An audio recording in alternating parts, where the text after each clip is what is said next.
when we opened in Wormwood Scrubs, we opened the Conibeere unit.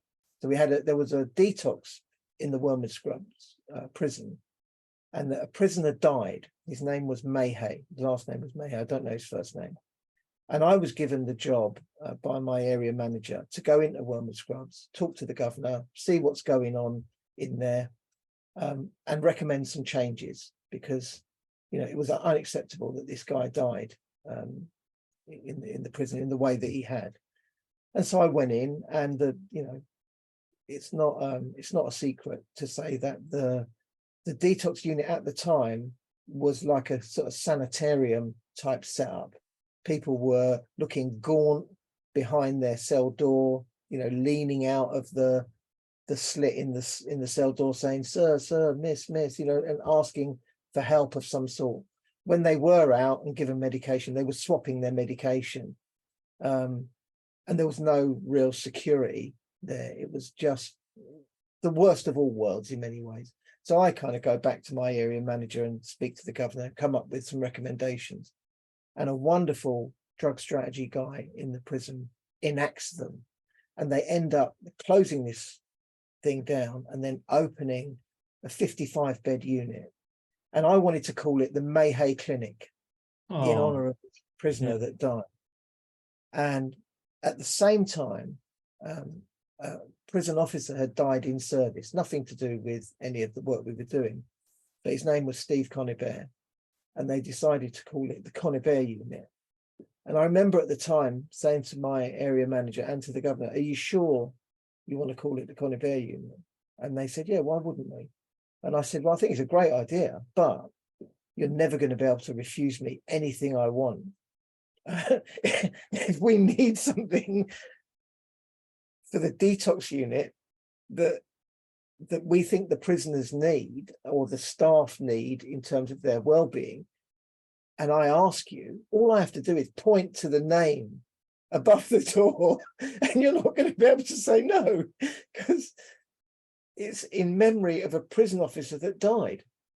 And so I said, you need to be sure that when you name it, you're going to back it up with action, because you can't let this place become dilapidated or badly run, because you're going to be spitting on his name.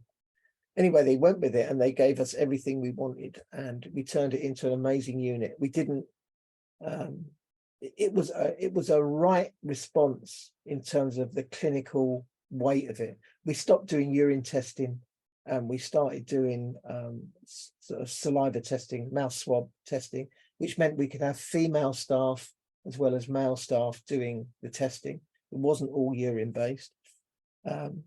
We didn't recruit in the normal way. We asked people to volunteer to be on the Conibeere unit for prison staff, and what we got were those prison staff who were kind of compassionate to those in addiction needing to get help. And so we had a wonderful staff team. We had nice sofas and fish, and it was just a really nice calming place. And people got better. People went in and they got better. And what IDTS and this equivalence policy and mentality did was it closed places like that.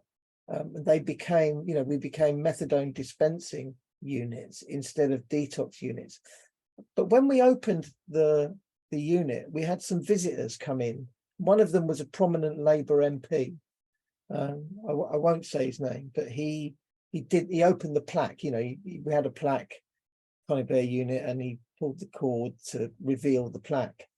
And he looked like he was struggling. He looked like he was on the edge of tears at times.